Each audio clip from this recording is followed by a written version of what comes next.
You're listening to Leisure World Direct. I'm your host, GRF Communications Manager Emma DiMaggio, and I'm joined by GRF Interim Executive Director Dave Potter and Warehouse Manager Ruben Sandoval. Welcome. Hello. Hello. How are you doing? Today's topic is the purchasing department.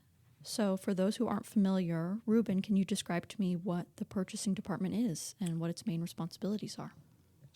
Basically, our responsibility is to acquire supplies and services for the company in order to operate. Like, for example, for the service maintenance department, we acquire all their parts that they need in order for them to, when they're going to go on a service request, we get the materials that they need. So some of those... So if I get there's a work order to repair a refrigerator and they need parts, they get those parts from your department, correct? Yes, they get the parts from our department. And if the refrigerator needs to be replaced, and that's still a mutual responsibility, they get that refrigerator through your department, correct? Yes, any of the standard items that we have, which is the refrigerators, the stoves, the cooktops, they are all purchased in our department. Either it could be purchased or it could be purchased by a shareholder, or if it's part of the mutual cost, they could get. If it's a mutual that's buying it, they could also get it through there. So there's probably two categories of items, one of which that are flowing to the mutual via repairs or brand new items. Mm-hmm. And then purchasing is also responsible for GRF office equipment? Yeah, we also supply like the office supplies, anything that's needed for like computers or even chairs, any kind of supplies that's needed for the company. We also do that. And then also for example, if there's anything that needed to be replaced, like in the swimming pool, we also purchase that also. How do you ensure that you're getting the best price on any of these items, especially when you're responsible for everything from pens to refrigerators? So basically, we have multiple vendors that we try to get anything. If we're going to purchase something like a pen, we'll look into seeing where we could get it cheaper, whether it be from Amazon or Staples or any other kind of office supply. And then we'll try to either create a bid, like if we have a vendor representative, we'll let them know that, hey, this is the price that we get it from somewhere else. Are you able to match this price? So we could do that we also do that with the appliances. One of the main places that we get the appliances from is Home Depot, Lowe's, and Howard's. So Lowe's and Home Depot does price matching. So if we could find somewhere else that is a cheaper price, they'll match it. Interesting. And then a lot has to do with, too, is availability. Like we could probably get it cheaper somewhere else, but it'll take longer. So we might go with the other vendor that maybe costs a little bit more, but we'll get it a lot quicker.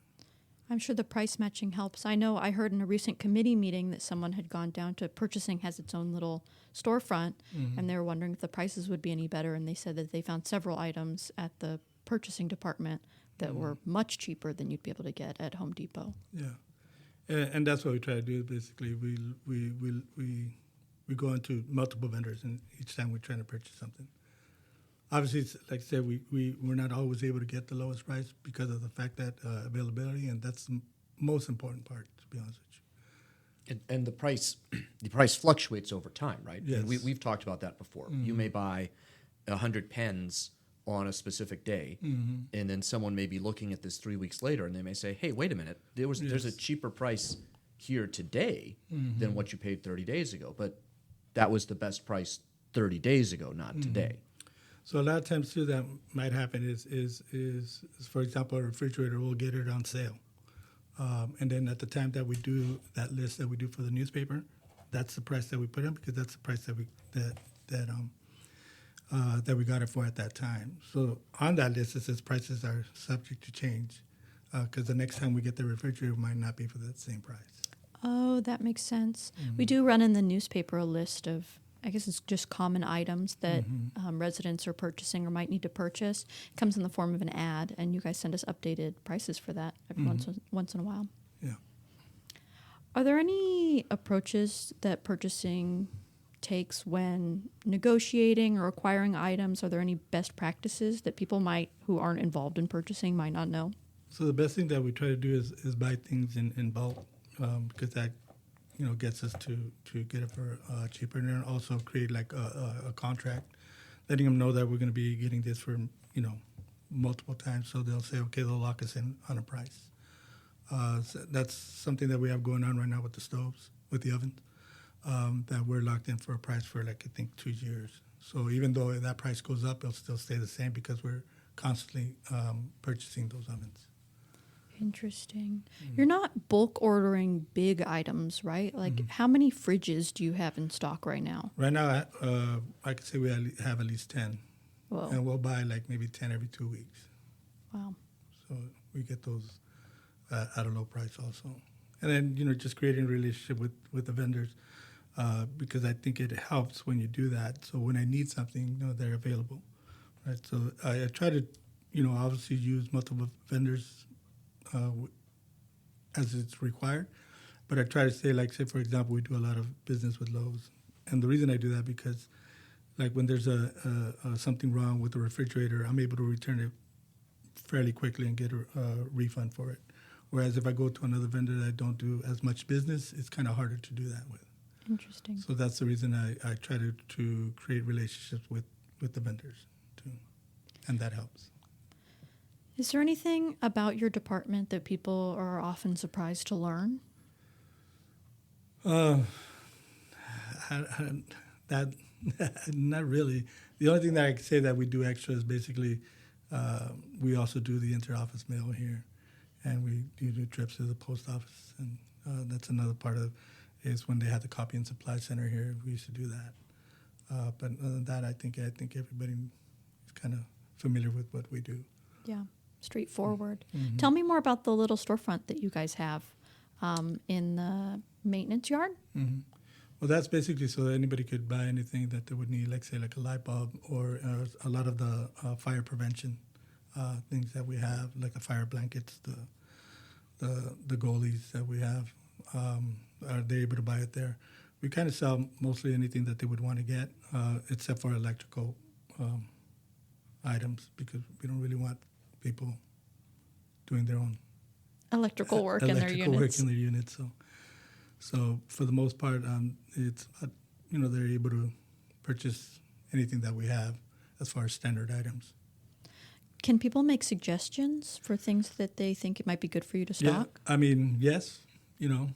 There's been people there that have made suggestions, but obviously the decision is not always up to me or not totally mine.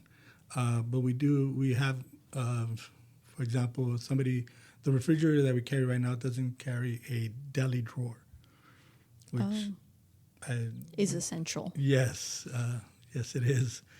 I found that out, and so we ended up purchasing one that you could attach to it, and it's in, and it was a suggestion that was made by a shareholder. So. Interesting. Mm-hmm. Are there any other essential features, Dave, that you can think of about the purchasing department that we may not be mentioning? I think it's important for people to keep in mind that, to build on the point that you made earlier, purchasing will buy things to keep them in stock. So that doesn't mean necessarily that the money comes in after the money goes out in real time.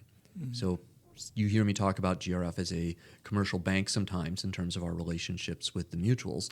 GRF is also a retailer and a store to a certain extent with the mutuals and with our shareholders here. So we will purchase things, we will keep them in inventory, and then the money will flow back to GRF when those things are purchased and paid for. Mm-hmm. But that doesn't necessarily happen in the same financial reporting period. That's why we have inventory. That's why you'll find inventory numbers on the books if you're an eagle-eyed viewer. And it's why we go through an inventory process at the end of every year as part of our audit to make sure that we're not losing things or that things aren't getting up and walking away. Yeah, so basically anything like, say, for example, like you said, of inventory, once we purchase it, obviously we pay for it, and then it has to be charged to either a service request order or a department, or somebody comes and purchases it. So, yes, like it says, it's, we might not get compensated for what we purchased at that moment, but we have it in stock, and yes, and everything has to be either sold or used in order for us to. Is your department responsible for getting rid of stuff? As far as Things that have come to the end of their useful life? the only thing that we do take care of is light bulbs. We used to do batteries, but we don't do batteries anymore. And there's the electric, like for computers and TVs. There's a container there by the service maintenance yard. Oh, for e-waste recycling. Okay. This has been Leisure World Direct.